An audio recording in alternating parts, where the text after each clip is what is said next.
हरियाणा की पूर्व शिक्षा मंत्री व झज्जर की विधायक गीता बुक्कल ने बाबा साहिब की 130वीं जयंती पर ट्रैक्टर का स्टीयरिंग थामते हुए रोड शो किया। उसके बाद गीता बुक्कल ने लोगों को संबोधित करते हुए कहा कि लोगों को अच्छी शिक्षा व उच्च विचार रखने चाहिए, क्योंकि बाबा साहिब का यही मूल मंत्र था। उन्होंने हरियाणा व केंद्र की सरकार पर निशाना साधते हुए सरकार को दलित विरोधी बताया। आपको बता दें कि भाजपा सरकार ने दलितों का उत्पीड़न बढ़ा दिया है। हरियाणा हो या फिर देश का कोई अन्य प्रदेश, हर जगह पर दलितों का शोषण ही किया जा रहा है। उन्होंने कहा कि दलितों के उत्थान व उन्हें तिरस्कार से बचाने के लिए पहले एक शेड्यूल कास्ट कमीशन का गठन किया गया था, लेकिन मौजूदा सरकार ने वह भी खत्म कर दिया है।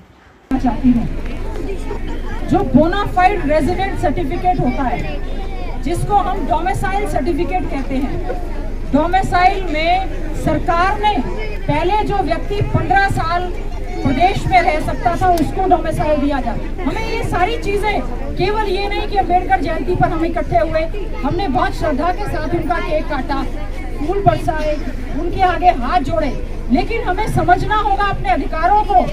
जो डोमिसाइल जो हमारा पूरा 15 साल करें, क्योंकि जो अब भर्तियां जो रिजर्व कैटेगरी की हैं, चाहे उसमें शेड्यूल कास्ट है, चाहे उसमें बैकवर्ड क्लास है, चाहे उसमें एक्स सर्विसमैन है, जो रिजर्वेशन हमारे हरियाणा के युवाओं को, एक्स सर्विसमैन को या बैकवर्ड क्लास को, शेड्यूल कास्ट को मिलती है, अगर ये डोमिसाइल 5 साल का हो जाएगा तो इसमें भी हमारे प्रदेश से बाहर के लोग जो है आकर लगेंगे। तो आज मैं इस अवसर पर इस बात का भी पुरजोर विरोध करती हूँ कि हमारा जो ये डोमिसाइल बोनाफाइड रेजिडेंट का सर्टिफिकेट है, इसको जो है केवल 15 साल बार किया जाए। हमने प्रदेश के मुख्यमंत्री जी से इस विषय में बात भी की है, विधानसभा में भी उठाया है, और आपकी जो भी मांगे हैं उसको भी हम पूरा करने का प्रयास करेंगे।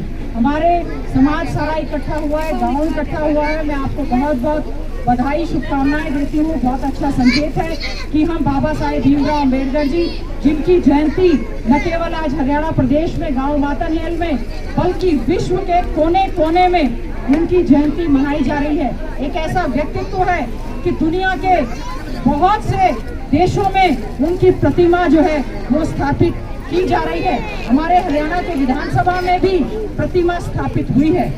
मैं कहना चाहती हूँ, न केवल जयंती के अवसर पर अपने महान नेताओं को याद करें, बल्कि पूरे जीवन में उनके दिखाए हुए रास्ते पर चलते हुए, उनके मार्गदर्शन में चलते हुए समाज की और प्रदेश की तरक्की को करने का काम करें। और गांव में पहुंचने पर जो आपने स्वागत, अभिनंदन किया है दिल की गहराइयों से, मैं उसका बहुत बहुत धन्यवाद और आभार व्यक्त करती हूँ। और मैं आपको ये आश्वासन देती हूँ, आपकी बहन हो, बेटी हो, इसी प्रकार से अपने क्षेत्र की लड़ाई को भाई दीपेंद्र हुड्डा जी के साथ मिलकर हम लोग पूरी तरह से ये लड़ाई लड़ेंगे।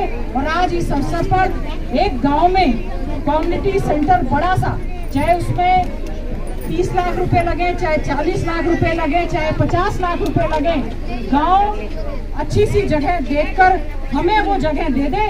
और आज इस अवसर पर मैं कहना चाहती हूँ, बहुत ही बढ़िया सा कम्युनिटी सेंटर जिसमें पूरा हॉल होगा, कमरे होंगे, टॉयलेट बाथरूम होंगे, उसका निर्माण करने का हम लोग गांव में काम करेंगे। और इसके साथ गुरु रविदास जी का ये जो हमारी चौपाल है, इसके लिए भी हमारे कमरे की मांग है, एक कमरे हॉल कमरे की मांग है, टॉयलेट बाथरूम जो भी मांगे हैं उसका मैं आज इस अवसर पर आपको कहती हूँ, उसका हम लोग पूरा करने का प्रयास करेंगे और जल्दी से जल्दी इसको बहुत ही बढ़िया और सुंदर रूप देने का काम करेंगे।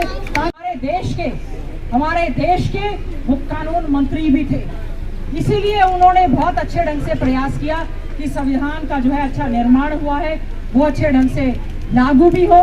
जैसे हमारे आदरणीय श्रद्धानंद जी ने कहा, जब उन्होंने संविधान की कॉपी सौंपी तो उन्होंने बात कही थी, हमने विश्व का सबसे अच्छा संविधान को निर्माण करने का काम किया है। अगर कभी कोई कमी आएगी तो वो संविधान की कमी नहीं है, वो उसको लागू करने वालों की कमी होगी। तो आज मैं कहना चाहती हूँ, एक ऐसा समय है जिसमें कानून की धज्जियां उड़ाने का काम कर रहे हैं, संविधान की धज्जियां उड़ाने का काम कर रहे हैं। बाबा साहेब भीमराव अम्बेडकर जी की जयंती के अवसर पर एक बात कहना चाहती हूँ, कोई भी व्यक्ति या कोई भी संस्था कानून से या संविधान से ऊपर नहीं है। कोई भी प्रदेश या देश चलेगा तो वो कानून और संविधान के हिसाब से ही चलेगा। आज हमारे बहुत सारे अन्नदाता, हमारे बहुत सारे किसान, हमारी अर्थव्यवस्था की रीढ़ की हड्डी, हमारे जो भाई बहन किसान बॉर्डर्स पर बैठे हैं, आज मैं इस अवसर पर सरकार को कहना चाहती हूँ कि उनको उनसे बातचीत करनी चाहिए, बातचीत का रास्ता खोलना चाहिए, संवाद करना चाहिए और 3 काले कानून उनको वापस लेने का काम करना चाहिए। अगर आज हमारा किसान परेशान है तो किस प्रकार से हमारा प्रदेश तरक्की करेगा? हमारा प्रदेश तरक्की नहीं कर सकता, देश हमारा तरक्की नहीं कर सकता अगर जब तक हमारे जो ये युवा साथी हमारे यहाँ पर मौजूद हैं, जब तक इनको रोजगार नहीं मिलेगा। पढ़ाई लिखाई के साथ साथ बहुत जरूरी है कि हमारे युवाओं को रोजगार देने का काम जो है सरकारों को करना चाहिए। अगर रोजगार नहीं होंगे तो उसी प्रकार से जो जितना ज्यादा क्राइम बढ़ता जा रहा है वो लगातार बढ़ता जाएगा। आज आवश्यकता इस बात की है कि अगर रोजगार नहीं तो कम से कम बेरोजगारी भत्ता हर युवा को देने का काम सरकार को करना चाहिए, जो कि एक जिम्मेवारी है।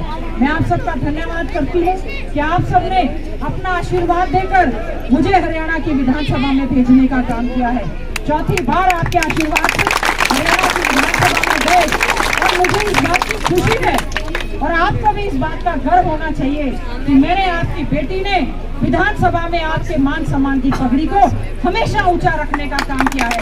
आपकी आवाज को हमने सड़क से लेकर विधानसभा तक और सांसद भाई